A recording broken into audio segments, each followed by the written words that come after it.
헌정사상 단 한 번도 없었던 일이죠. 한 나라의 국무총리가 내란을 도왔다는 혐의로 법정에 섰습니다. 오늘 바로 그 재판의 가장 깊숙한 곳으로 들어가 보겠습니다. 한 나라의 국무총리가 내란 혐의로 법정에 서게 되다니요. 정말 상상조차 하기 힘든 일입니다. 과연 그날 밤 대한민국의 심장부에서는 대체 무슨 일이 있었던 걸까요? 오늘 저와 함께 그 진실의 조각들을 하나씩 맞춰가 보시죠. 사건의 시작은 바로 2024년 12월 3일이었습니다. 대한민국을 뒤흔든 그 비상계엄 선포 시도, 그리고 이 거대한 폭풍의 한가운데에 바로 한덕수 전 총리가 서 있습니다.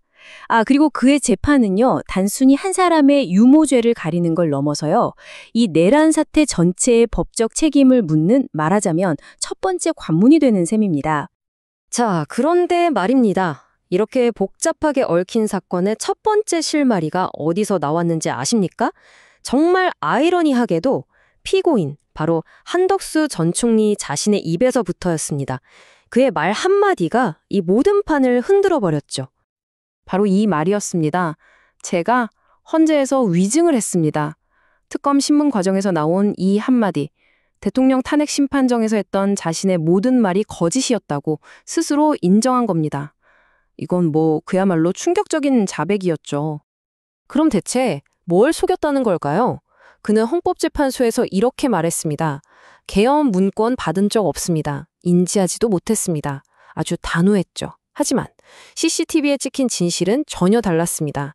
지금 보시는 이 화면처럼요. 그는 문건을 손에 들고 심지어 국무위원들과 논의까지 하고 있었습니다. 명백한 증거죠. 자, 이렇게 빼도 박도 못할 증거 앞에서 한 전 총리 측은 뭐라고 해명했을까요? 그때 멘붕 상태였습니다. 이게 그의 변명이었습니다. 그러니까 뭔가 보고 듣긴 했는데 너무 정신이 없어서 이게 뭔지 제대로 인식할 수가 없었다. 이런 주장인 거죠. 이제 재판은 가장 핵심적인 질문으로 넘어갑니다. 그의 행동. 과연 계엄을 반대한 걸까요? 아니면 내란을 방조, 즉 도운 걸까요? 바로 이 지점에서 법정에 가장 치열한 싸움이 벌어지고 있는 겁니다. 양측의 주장이 정말 팽팽하게 맞서고 있습니다. 한덕수 전 총리 측은 이거죠. 나는 계엄 계획 몰랐다. 오히려 반대하려고 국무회의를 소집한 거다. 이렇게 주장하고 있어요. 하지만 특검의 시각은 완전히 다릅니다. 국무회의를 열고 서명을 유도한 것 자체가 이 불법적인 계엄의 합법적인 모양새를 만들어준 거다. 이건 명백한 도움 행위, 즉 방조다. 이렇게 맞서는 거죠. 게다가 문건을 파쇄하는 등 증거를 없애려 한 정황까지 나왔으니 상황이 더 복잡해졌습니다. 여러분, 이 내란 방조라는 죄의 무게가 어느 정도인지 아십니까? 최소 10년, 최대 50년의 징역형입니다. 말 그대로 재판 결과에 따라서 한 사람의 남은 인생이 완전히 달라질 수 있는 그런 중대한 기로에 서 있는 겁니다. 자, 이렇게 엇갈리는 주장 속에서 진실은 과연 어디에 있을까요? 이어질 분석을 놓치지 않으시려면 채널을 구독하시고 이 진실을 향한 여정에 끝까지 함께해 주시길 바랍니다.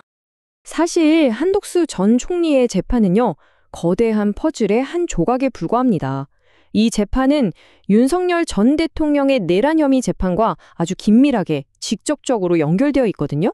그리고 진짜 중요한 건 바로 그 본게임 재판에서 사건의 판도를 완전히 뒤집을 만한 핵심 증언들이 지금 막 터져 나오고 있다는 겁니다. 무릎까지 꿇고 만류했습니다. 군의 핵심 중의 핵심이죠. 여인영 전 국군방첩사령관의 입에서 나온 증언입니다. 대통령 바로 앞에서 군의 준비가 부족하니 제발 멈춰달라고 무릎까지 꿇고 막으려 했다는 겁니다. 당시 상황이 얼마나 긴박했고 또 군 내부의 반대가 얼마나 거셌는지를 생생하게 보여주는 대목이죠. 그런데 여 전 사령관의 증언은 여기서 끝이 아니었습니다. 더 충격적인 내용들이 있었죠. 이 계엄 논의가 사실은 1년 전부터 시작됐다는 것, 그리고 군 내부에서도 반대 여론이 상당했다는 것, 심지어 체포 대상자 명단을 만들라는 지시의 배후가 누구인지를 암시하는 발언까지 나왔습니다. 이건 구체적으로 지시한 건 없었다는 윤 전 대통령 측 주장과 완전히 배치되는 거잖아요. 이 증언 하나로 법정의 긴장감이 그야말로 최고조에 달했습니다. 법정 안의 분위기는 정말 살얼음판 같았습니다.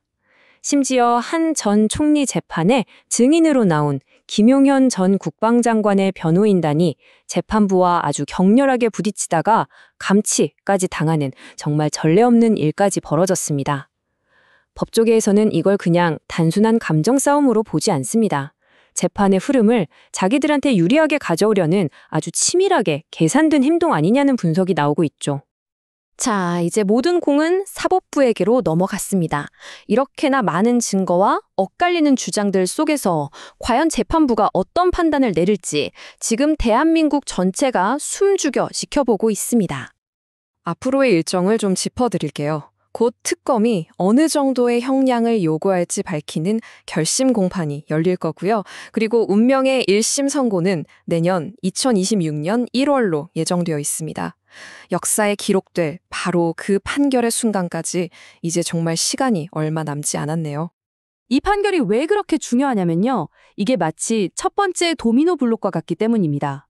여기서 어떤 판결이 나오느냐에 따라 단순히 한덕수라는 한 사람의 운명만 결정되는 게 아니에요. 윤석열 전 대통령을 포함한 모든 관련 재판에 직접적인 영향을 미칠 하나의 기준점이 되는 겁니다. 그러니 그 무게가 정말 엄청나다고 할 수밖에 없죠. 최종 판결이 내려지는 바로 그날까지 저희는 이 사건의 진실을 한 걸음도 놓치지 않고 끝까지 추적하겠습니다. 구독과 알림 설정으로 그 과정을 꼭 함께 지켜봐 주시길 바랍니다. 계엄을 반대했다는 그의 주장과 절차적으로 협조했다는 명백한 사실. 이 아슬아슬한 경계선 위에서 과연 사법부의 저울은 어느 쪽으로 향하게 될까요? 그리고 그 판결은 앞으로 우리 사회에 어떤 메시지를 남기게 될까요? 우리 모두가 함께 지켜보고 또 고민해야 할 시간입니다.